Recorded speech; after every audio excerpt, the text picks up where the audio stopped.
할렐루야. 하나님의 은혜가 여러분과 함께 할 줄로 믿습니다. 우리 옆에 분들에게 인사합니다. 하나님이 우리와 함께 하십니다. 한 번 더 인사합니다. 오늘 기도 가운데 하나님이 응답하십니다. 중간 다 잘라먹고 응답하십니다. 예, 그렇게 하시는데, 우리 한 번만 더 인사합시다. 오늘 이 밤에 보니까 참 반갑습니다.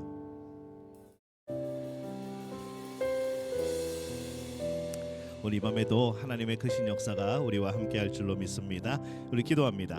하나님, 은혜와 사랑에 감사합니다. 이 밤에 주님 역사하여 주옵소서. 우리의 심령을 주관하여 주옵소서. 우리의 기도의 문을 열어 주옵소서. 찬양으로 우리의 마음을 엽니다. 우리 안에 거하셔서 오늘 성령이 인도하시는 복된 시간이 되어지게 도와주옵소서. 예수님의 이름으로 기도합니다.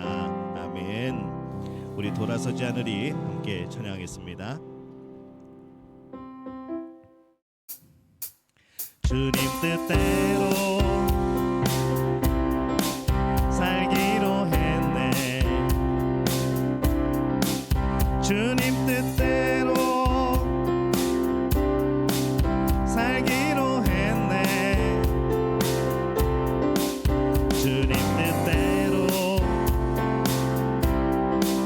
살기로 했네. 뒤돌아서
함께 나누실 말씀은 신약성경 사도행전 2장 36절에서 41절까지의 말씀 함께 보겠습니다. 신약성경 사도행전 2장 36절에서 41절까지 우리 한 목소리로 함께 봉독하겠습니다. 그런즉 이스라엘 온 집은 확실히 알지니 너희가 십자가에 못 박은 이 예수를 하나님이 주와 그리스도가 되게 하셨느니라 하니라. 그들이 이 말을 듣고 마음에 찔려 베드로와 다른 사도들에게 물어 이르되 형제들아 우리가 어찌할꼬 하거늘. 베드로가 이르되 너희가 회개하여 각각 예수 그리스도의 이름으로 세례를 받고 죄 사함을 받으라. 그리하면 성령의 선물을 받으리니 이 약속은 너희와 너희 자녀와 모든 먼데 사람 곧 주 우리 하나님이 얼마든지 부르시는 자들에게 하신 것이라 하고 또 여러 말로 확증하여 권하여 이르되 너희가 이 패역한 세대에서 구원을 받으라 하니 그 말을 받은 사람들은 세례를 받음에 이날의 신도의 수가 3,000이나 더하더라. 아멘. 하나님의 은혜가 오늘 이 밤에 이 자리에 함께한 우리 믿음의 가족들에게 함께하시기를 예수님의 이름으로 축원합니다. 오늘 말씀의 제목은 우리 복음의 행진 사도행전을 함께 살펴보고 있는데 제가 PPT를 안 바꿔놨네요. 자, 위대한 설교와 위대한 청중이라는 제목을 가지고 오늘 함께 또 말씀을 나누려고 합니다. 우리가 지난 시간에 우리 지난주에 오순절의 사람에 대해서 함께 나눴습니다. 그래서 이 오순절의 사람은 이 사도행전 2장에서 기록하고 있는 이 오순절날 성령이 임한 그날의 세 가지의 기적을 기록을 하고 있는 거죠. 그래서 이 오순절의 기적은 제자들이 하나님 나라에 대한 비전에 자신들의 꿈을 일치시키고 그리고 다락방에 올라가서 예수님의 약속에 근거해서 마음을 같이하여 기도에 힘쓸 때에 이 놀라운 역사, 이 성령이 임하시는 그런 놀라운 역사가 일어나게 되어집니다.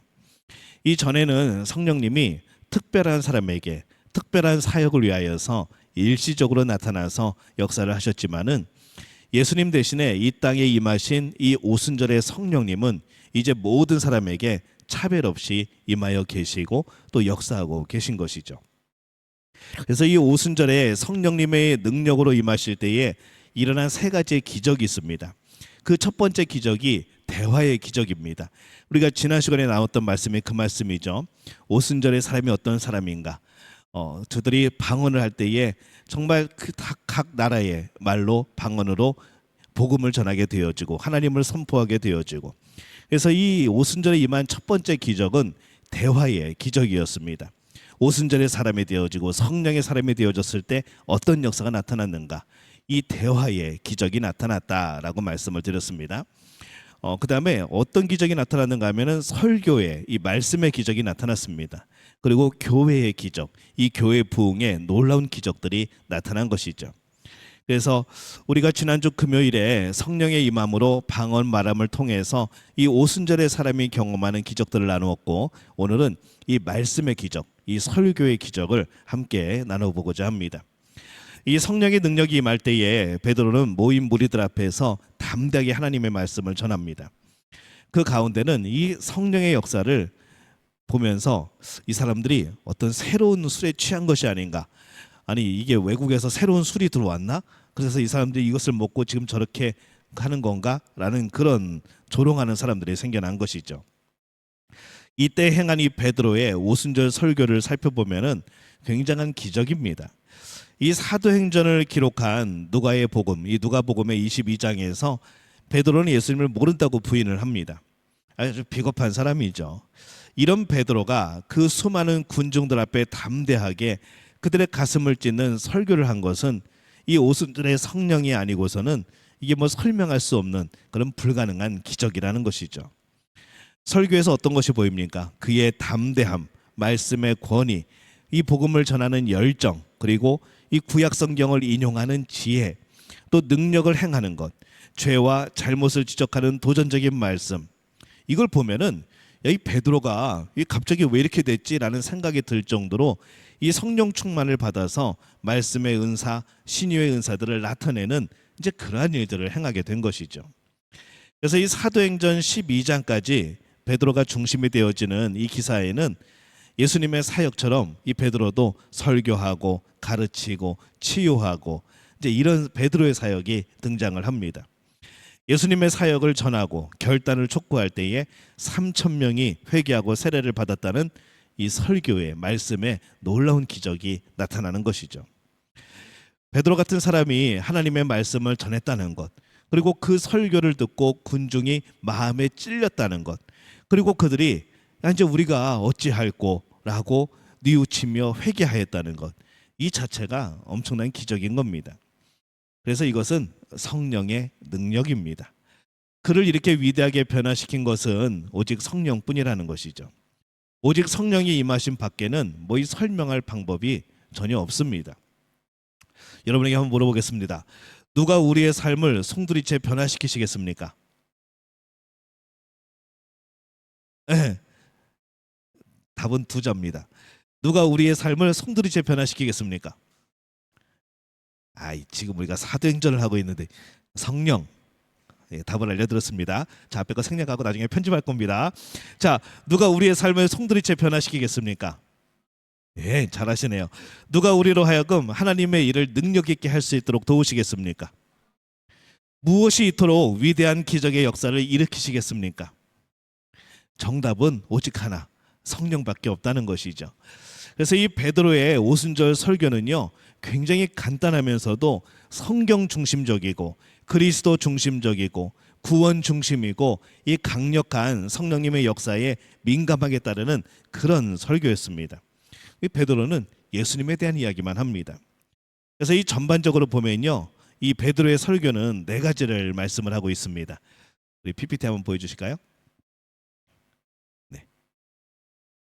이 베드로의 사도행전에 나타난 베드로의 설교를 보면은 하나님의 목적이 성취됨을 설교하고 예수님의 삶과 죽음 그리고 부활 그리고 시편을 통한 이 예수님에 대한 그런 증거들, 성령에 대한 증거들, 그리고 어찌할꼬 하는 백성들에게 너희들이 회개하고 뉘우치고 죄사함을 받으라, 회개하고 죄사함을 받으라, 그러면 너희가 성령을 받고 구원을 받는다라는 그런 믿음에 대해서 이 베드로가 이제 설교를 하고 있는 것이죠.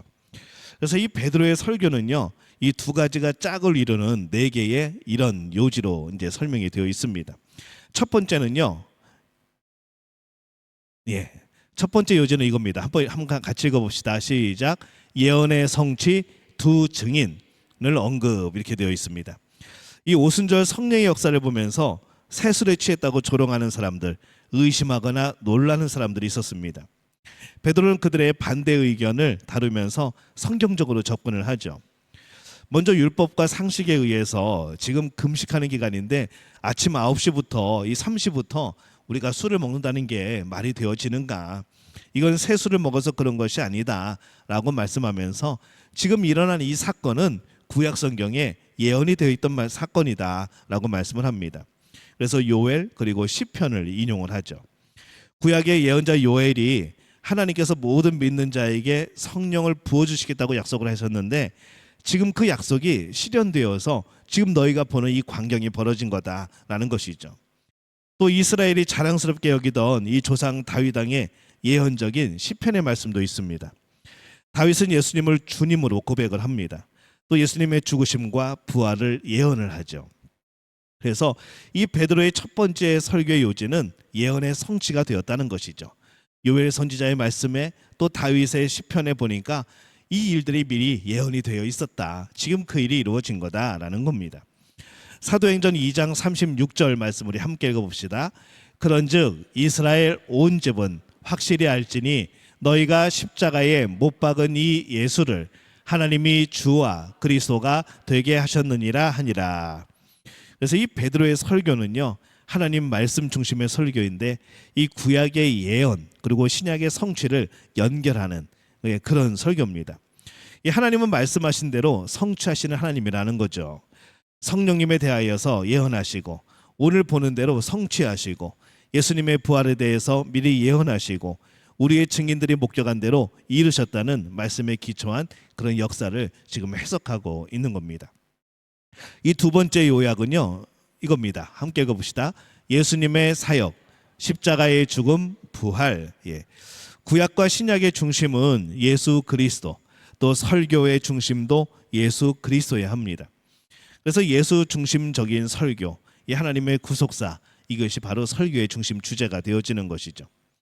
그래서 베드로는 예수님의 십자가를 목격했던 실제적인 역사를 그들에게 알려줍니다. 사도행전 2장 22절에서 23절 말씀 우리 함께 읽겠습니다. 이스라엘 사람들아, 이 말을 들으라. 너희도 아는 바와 같이 하나님께서 나사렛 예수로 큰 권능과 기사와 표적을 너희 가운데서 베푸사 너희 앞에서 그를 증언하셨느니라. 그가 하나님께서 정하신 뜻과 미리 하신 대로 내준 바 되었거늘 너희가 법 없는 자들의 손을 빌려 못 박아 죽였으나, 이렇게 되어 있습니다. 사실 모인 무리들은 나사렛 예수, 이 목수 예수에 대해서 너무나도 잘 알고 있었습니다. 그의 행적과 죽음, 당시 일어난 일에 대해서 관심이 많았던 것이죠.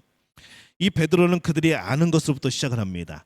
그 예수는, 너희가 알고 있는 그 예수를 하나님께서 섭리대로 이 땅에 보내셨고, 그 예수님의 죽음은 단순한 죽음이 아니라 하나님께서 인류의 죄를 구원하시기 위한 한 계획에서 시작된 것이다.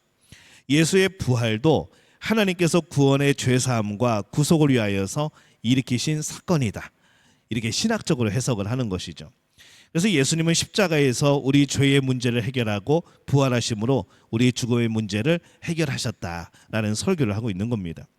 그래서 이렇게 이 베드로의 설교는 예수님의 구속을 위한 죽음, 부활에 초점을 두고 있는 것이죠. 우리가 복음을 전한다고 말할 때 우리는 복음 그러면 십자가와 부활입니다. 오늘 베드로가 정말 그것에 대해서 확실하게 전하고 있는 모습을 보는 것이죠. 예수님은 우리의 죄를 구원하시기 위하여서 십자가를 지셨고, 그 죄의 삭신 사망에서 부활하심으로 우리의 죽음, 우리의 사망의 권세에서 우리를 풀어주셨다라고 설교하는 겁니다. 자, 이 베드로의 설교의 세 번째 요지는 이겁니다. 함께 읽습니다. 하나님의 두 가지 약속의 말씀, 죄사함, 구원과 성령. 사도행전 2장 21절입니다. 우리 함께 읽습니다. 누구든지 주의 이름을 부르는 자는 구원을 받으리라 하였느니라. 38절 함께 읽습니다. 베드로가 이르되 너희가 회개하여 각각 예수 그리스도의 이름으로 세례를 받고 죄 사함을 받으라. 그리하면 성령의 선물을 받으리니. 우리가 이 패역한 세대에서 구원을 받는 이 죄 사함의 길이 무엇인가? 그것은 주 예수 그리스도를 믿고 영접하는 것이다 라고 말씀하는 거죠. 그래서 누구든지 예수의 이름을 부르는 자에게는 죄 사함이 약속되어 있는 겁니다. 이 성도의 삶의 기적과 같은 능력을 제공하는 이 오순절 성령님에 대한 약속도 있는 것이죠. 예수의 이름으로 죄 사함을 받고 예수님을 영접할 때 성령님은 차별 없이 모든 믿는 자들에게 충만히 임하십니다. 여러분들이 확실히 기억해야 될 것은 지금 여러분들 마음 가운데에는 주의 성령이 함께 하시는 줄로 믿습니다. 이거를 늘 기억하셔야 됩니다. 나 혼자 살아가는 것이 아니라 매 순간 주 안에, 내 안에 하나님의 성령이 함께 하신다는 것, 그것이 어떠한 장소이든 어떠한 일이든 어떠한 때이든 하나님이 내 안에서 함께 하신다는 것을 늘 기억하며 살아가는 그런 복된 분들이 되어주시기를 예수님의 이름으로 축원합니다. 이 성령님을 어떻게 표현할까, 여러 가지 표현들이 있지만요, 그냥 변호사 한 분을 모시고 산다고 생각하면 됩니다. 늘 24시간 쉬는 시간도 없고 출근도 안 하고 퇴근도 안 하고 그냥 함께 사는 것이죠. 우리와 동거하는 겁니다. 우리의 가족인 겁니다. 그래서 나의 삶의 모든 부분에 대해서 하나님의 뜻을 알려주시고 내 마음에서 하나님의 뜻을 찾게 하시고 말씀이 생각나게 하고 은혜를 깨닫게 하고 하나님을 아버지라 부르게 하고 또 우리의 삶의 모든 부분에 있어서 하나님의 말씀을 적용시키시고, 이 모든 것이 바로 성령의 역사라는 것이죠. 그래서 이 성령을 선물로 받았다는 것은 정말 이 세상에서 그 어떤 선물보다도 복되고 참으로 귀한 선물인 겁니다. 우리가 체육대회 성탄절 럭키드로우 하면서 얼마나 좋은 선물, 귀한 선물이 올까 생각하지만은 그런 것하고는 비교도 안 될 정도로 이 성령님은 우리에게 하나님이 주신 놀라운 선물인 것을 기억하시기를 축원합니다. 자, 이제 네 번째입니다. 이 베드로의 설교의 네 번째 요지는요, 함께 읽습니다. 결단, 회개하고 세례를 받으라. 이 베드로의 설교는요, 예수님의 십자가와 부활, 말씀의 성취의 신학적인 그런 해석, 그다음에 역사적인 과거 그런 사실들을 말하고 있고, 또 죄사함과 성령의 약속인 이 가까운 미래적 사실을 하나님께서 하신 전적인 역사로 말합니다. 쉽게 말하면요, 지금까지 일어난 많은 일들, 이게 하나님이 다 계획하시고 우리를 구원하시기 위하여서 하나님께서 이루신 일들이다. 그것이 창조 때부터 지금까지 이어진 하나님의 계획이고, 모든 역사는 하나님께서 주관하셨고, 오늘 예수 그리스도가 우리의 구원자가 되셨고, 이제 앞으로 그분은 우리의 왕이 되어 주시는 분이다. 이것을 설명을 하고 있는 겁니다. 그러기에 우리들은 뭘 해야 되는가? 이제 개인적인 결단이 필요하다는 것이죠. 너희가 예수를 주로 영접할 것인가? 너희들이 죄를 깨닫고 회개하고 주님 앞으로 돌아올 것인가? 이 결단을 하라는 겁니다.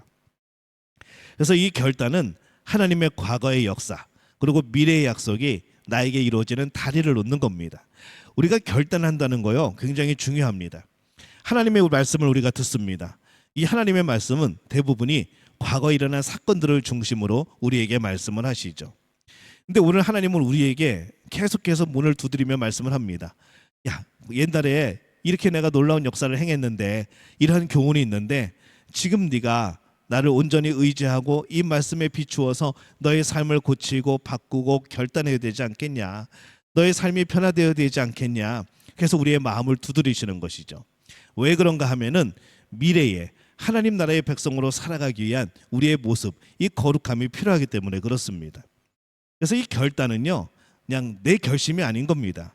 이것은 지금 내가 이렇게 살아야지, 내가 한번 그렇게 살아봐야 되겠다, 지금 우리의 삶의 변화가 아니라는 것이죠. 결단은 과거의 사건을 가지고 하나님이 우리의 마음을 지금 두드리시고 우리가 천국의 백성으로 만들어져가는 이 과정 중에 꼭 필요한 그런 것이 바로 결단입니다. 그래서 말씀을 듣고 끝나버리면은 우리는 과거에 머물러 있는 사람이 되어지는 것이죠. 약속 없이 변화가 이루어지지 않습니다. 그러면은 미래의 약속에 대해서 확신이 없게 되어지는 것이죠. 그래서 우리는 항상 이 말씀에 대해서 결단이 필요합니다. 오늘 우리에게 주시는 말씀을 통하여서 나는 이렇게 살겠다고, 나는 하나님 나라의 백성으로서 이렇게 변화를 받겠다고, 내 삶에 이런 변화를 이루겠다고, 그런 결단들이 우리에게 필요한 것이죠. 그래서 우리가 주일날에도 말씀 전하고 그리고 함께 통성기도 합니다. 이 통성기도는요, 결단하는 시간입니다. 내 마음이 하나님의 말씀이 주신 은혜대로 내가 하나님이 비춰주시는 말씀에 비춰서 보여주신 내 자신의 모습에 따라서 내가 이것을 고쳐야겠구나, 내가 이것을 더 하나님 뜻에 맞게 살아가는 모습으로 바꿔야 되겠구나, 하나님 나라의 백성답게 내가 이런 길을 걸어가야 되겠구나, 이런 것을 결단하는 시간이라는 것이죠. 그래서 이 결단을 통하여서 여러분들이 진정 하나님 나라의 백성으로 합당하게 되어지는 그런 복된 역사들이 날마다 이어지게 되어지시기를 축복합니다. 말씀이 선포되어지면 결단하는 겁니다. 그걸 지키고 못 지키고 나중에 문제이고, 일단 결단을 해야 된다는 것이죠. 그러면 성령님이 도우십니다. 하나님이 도우신다는 것이죠. 이 결단은요, 하나님의 말씀을 인정하는 겁니다. 하나님, 그 말씀이 맞습니다. 예수님의 사역, 하나님의 구원 계획, 이게 나랑 상관없는 게 아니라 그 과거의 놀라운 역사들이 바로 나를 위한 것입니다. 이것을 인정하는 것이라는 거죠. 근데 이것을 인정하지 못하면, 결단하지 않는다는 것은 무슨 의미인가 하면은 그 하나님의 말씀이 나랑은 상관없는 말씀입니다. 그거는 그때의 일이고 지금의 나는 납니다 라고 하는 이야기가 된다는 것이죠. 그래서 이 결단은 정말 중요한 겁니다. 결단하지 않으면 변화되지 않습니다. 결단하지 않으면 하나님 나라의 백성으로 우리가 살 수 없게 된다는 것이죠. 우리가 예수님의 공생애, 그리고 십자가와 부활, 승천, 모두 과거의 역사적인 사건입니다. 그러나 그 성령님이 그것을 시간과 공간을 뛰어넘어서 오늘 나를 위한 사건으로 생생하게 경험되게 하신다는 거죠. 그래서 인간의 능력으로 자라는 설교는요, 그냥 인간의 재치인 겁니다. 인간의 그런 유머 감각, 재치, 뭐 잘 짜여진 논리적인 구조. 근데 이 성령의 기름 부음을 받은 것은 하나님의 임재가 임하는 것이죠. 그래서 말씀 가운데는요, 목사의 재능이 문제가 아닙니다. 목사의 재주가 문제가 아니라는 것이죠. 진정한 하나님의 말씀의 선포는 성령의 기름 부음입니다. 그래서 누가 설교를 하던 우리는 참 귀담아 들을 필요가 있습니다. 뭐 하다못해 어린아이가 설교를 하던 그것이 정말 하나님의 임재 가운데 있다면은 놀라운 역사를 나타낸다는 것이죠. 왜냐하면 전하는 사람도 중요하긴 한데 정말 중요한 것은 하나님 말씀 그 자체입니다. 그 하나님의 말씀이 누구를 통하여 선포되어지는가, 이게 중요하다는 것이죠. 중요한 것은 하나님의 말씀인 겁니다. 그래서 말씀을 들을 때 하나님 앞에 있는 느낌으로 들으셔야 됩니다. 목사가 앞에서 쳐다보니까 누가 졸고 있나, 아이고 내가 졸았는데 날 봤겠지, 막 이런 게 아니라 하나님 앞에서 그 말씀을 들어야 된다는 것이죠. 그런 마음으로, 그런 느낌으로 듣는 겁니다. 그리고 설교자가 말씀을 잘 선포해야 되지만은 정말 중요한 것은 뭐냐면 청중도 그 말씀을 잘 들을 줄 알아야 되는 것이죠. 아무리 잘 선포해도 우리나라에 정말 뭐 위대하다는 설교자를 데려다 놔도 여러분들이 안 들으면 그냥 그걸로 끝입니다. 뭐 아무런 의미가 없는 것이죠. 하지만은 뭐 별로 유명하지 않아도 저분은 누군가 잘 몰라도 하나님의 말씀을 은혜 가운데 성령의 해석하심 가운데 들으면 그 말씀은 우리를 변화시키는 놀라운 말씀이 되어지는 겁니다. 잘 말하고 잘 알아듣는 위대한 설교자의 위대한 청중들, 바로 그것이 이 베드로가 설교할 때 나타난 역사라는 것이죠. 베드로가 잘 전하였고 그것도 그 복음을 잘 알아듣는 많은 사람들이 있었고, 그래서 그들이 이 베드로의 설교를 듣고 하나님의 말씀에 찔려서 뭐라고 그럽니까? 이상하게 내 마음이 찔려. 이거 내가 잘못한 것 같아. 나는 그게 아무것도 아닌 줄 알았는데 내가 예수를 십자가에 못 박은 것 같아. 이게 어떡하지? 하면서 우리가 어찌할꼬 그러면서 반응이 나타나기 시작한 것이죠. 이 성령님의 역사인 겁니다. 그래서 위대한 청중은요, 이렇게 반응하는 겁니다. 그것이 내 아픔이 되어지고 그것이 나의 회개가 되어지고, 그래서 내가 어떻게 해야 될까? 이 말씀, 하나님이 이렇게 말씀하셨는데 내 삶은 그렇지 못한데 내가 어떻게 해야 될까? 이 반응이 있어야 된다는 것이죠.